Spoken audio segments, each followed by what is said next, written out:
പാദത്തിൽ ചുംബിച്ചു സാത്താൻ ഓടിപ്പോയി. നമ്മുടെ കേരളക്കരയിൽ ജീവിച്ചിരുന്ന വിശുദ്ധ എവുപ്രാസ്യ അമ്മയുടെ ജീവിതത്തിൽ സംഭവിച്ച ഒരു അത്ഭുത കഥയാണ് പങ്കുവയ്ക്കുവാൻ ആഗ്രഹിക്കുന്നത്. വിശുദ്ധ എവുപ്രാസ്യ അമ്മയുടെ മഠത്തിൽ ഉണ്ടായിരുന്ന ഒരു സന്യാസിനി എപ്പോഴും പരാതി പറയുകയും കുറ്റപ്പെടുത്തുകയും പിറുപിറുക്കുകയൊക്കെ ചെയ്തുകൊണ്ടിരുന്നു. അങ്ങനെ ഇരിക്കുന്ന സമയത്ത് പല വ്യക്തികളും പലരും ഈ വ്യക്തികളെ ഉപദേശിച്ചിട്ടോ അല്ലെങ്കിൽ അവരുമായി ഇടപഴകിയിട്ടൊന്നും ഒരു മാറ്റങ്ങളും സംഭവിക്കുന്നില്ല. എവുപ്രാസ്യ അമ്മ നിരന്തരം ഈ സിസ്റ്ററിന് വേണ്ടി പ്രാർത്ഥിക്കുന്നുണ്ടായിരുന്നു. അങ്ങനെ പ്രാർത്ഥിച്ചു കൊണ്ടിരിക്കുന്ന സമയത്ത് പരിശുദ്ധാത്മാവ് വിശുദ്ധ എവുപ്രാസ്യ അമ്മയ്ക്ക് ആത്മീയമായ ഒരു ജ്ഞാനം കൊടുത്തു. ഈ വ്യക്തിയിലുള്ള അനുസരണക്കേടിൻ്റെ മറ്റു പലതരത്തിലുള്ള പൈശാചിക പീഡകളെ ഒഴിപ്പിക്കുവാനുള്ള ഒരു ആത്മീയ ജ്ഞാനം. കാരണം പ്രാർത്ഥിച്ചു കൊണ്ടിരുന്നപ്പോൾ വിശുദ്ധ എവുപ്രാസ്യ അമ്മയ്ക്ക് മനസ്സിലായി ഈ വ്യക്തിയിൽ പ്രവർത്തിക്കുന്നത് ഒരു തിന്മയുടെ ദുരാത്മാവാണ്. മാനുഷികമായി അല്ല ആ വ്യക്തി ഇപ്രകാരം പ്രവർത്തിക്കുന്നത്. അതുകൊണ്ട് ഈ വ്യക്തിക്ക് വേണ്ടി പ്രാർത്ഥിച്ചതിന് ശേഷം ഒരിക്കൽ വിശുദ്ധ എവുപ്രാസ്യ അമ്മ ഈ നവസന്യാസിനിയോട് തൻ്റെ മുറിയിലേക്ക് വരാൻ പറഞ്ഞു. ആ വ്യക്തി മുറിയിൽ വന്നു കഴിഞ്ഞപ്പോൾ എവുപ്രാസ്യ അമ്മ എന്ത് ചെയ്തു? താനിരുന്ന കസേരയിൽ നിന്നും ചാടി എഴുന്നേറ്റിട്ട് ഈ വ്യക്തിയോട് പറഞ്ഞു, മോളെ നീ എൻ്റെ കസേരയിൽ ഇരിക്കൂ. എന്നിട്ട് എവുപ്രാസ്യ അമ്മ മാറി ഒരു സാധാരണ കസേരയിൽ ഇരിക്കുകയാണ്.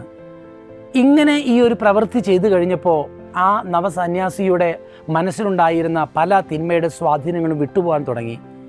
ആ കസേരയിൽ ആ വ്യക്തി ഇരിക്കുമ്പോൾ എവുപ്രാസ്യ അമ്മ ആ സന്യാസിനിയുടെ മുമ്പിൽ മുട്ടുകുത്തി ആ പാദം ചുംബിച്ചു.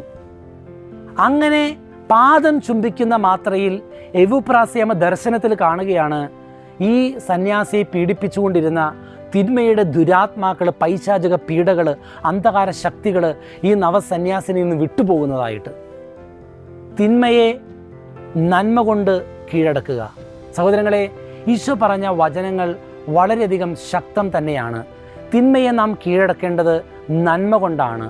മറ്റുള്ള വ്യക്തികളുടെ നന്മകൾ ആഗ്രഹിച്ചുകൊണ്ട് നാം അവരെ സഹായിക്കുവാൻ തയ്യാറാകുമ്പോൾ, അവർക്ക് വേണ്ടി പ്രാർത്ഥിക്കുമ്പോൾ അവരിലുള്ള പൈശാചിക പീഡകൾ വിട്ടുപോകുമെന്നാണ് വിശുദ്ധ എവുപ്രാസ്യ അമ്മയുടെ ജീവിതം നമ്മെ പഠിപ്പിക്കുക. എന്നാൽ മാനുഷികമായ സ്വഭാവങ്ങളും പ്രവണതകളും പലപ്പോഴും നമ്മെ പഠിപ്പിക്കുന്നത് ആ വ്യക്തിയെ ഒരു പാഠം പഠിപ്പിച്ചേ മതിയാകൂ എന്ന് കരുതിയാണ് പലപ്പോഴും അങ്ങനെയുള്ളവരോട് നമ്മളൊക്കെ പെരുമാറുക. എവുപ്രാസ്യ അമ്മ ആരെയും പാഠം പഠിപ്പിക്കാൻ ശ്രമിച്ച വ്യക്തിയല്ല, മറിച്ച് എല്ലാവരെയും ദൈവത്തിൻ്റെ സ്നേഹം പങ്കിട്ട് അനുഭവിക്കാൻ പഠിപ്പിച്ച വ്യക്തിയാണ്. വിശുദ്ധ എവുപ്രാസ്യ അമ്മയുടെ ജീവിതം നമുക്ക് പ്രചോദനം നൽകട്ടെ. പാദം ചുംബിച്ചും ആ വ്യക്തിക്ക് വേണ്ടി പ്രാർത്ഥിച്ച് മാപ്പ് ചോദിച്ചപ്പോൾ പൈശാചിക പീഡകൾ വിട്ടുപോയതുപോലെ നമ്മളും ഇതുപോലെ ചില വ്യക്തികളെ ദൈവത്തിനായി നേടിയെടുക്കേണ്ടത് എളിമയുടെ പാതയിലൂടെയാണ്. ചില വ്യക്തികളെ ദൈവത്തിനായി നേടുവാൻ നമ്മൾ അവരുടെ സ്ഥാനത്തേക്ക് ഇറങ്ങി വരേണ്ടി വന്നേക്കാം. ചില വ്യക്തികളെ ദൈവത്തിന് വേണ്ടി നേടുവാൻ നമ്മൾ ചിലപ്പോൾ എളിമപ്പെടേണ്ടി വന്നേക്കാം.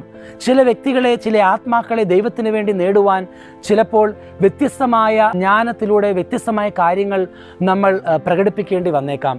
അപ്പോഴെല്ലാം ദൈവത്തിന് വേണ്ടി താഴുവാനും ദൈവത്തിന് വേണ്ടി എളിമപ്പെടുവാനും നമ്മെ എതിർക്കുന്നവരുടെയൊക്കെ പാദങ്ങൾ ചുംബിക്കുവാനുമൊക്കെ തയ്യാറാകുമ്പോൾ അത്ഭുതകരമായ മാറ്റങ്ങളും മാനസാന്തരങ്ങളും അത്തരം സാഹചര്യത്തിൽ ഉണ്ടാകുമെന്നാണ് വിശുദ്ധ എവുപ്രാസ്യ അമ്മയുടെ ജീവിതം നമ്മെ പഠിപ്പിക്കുക.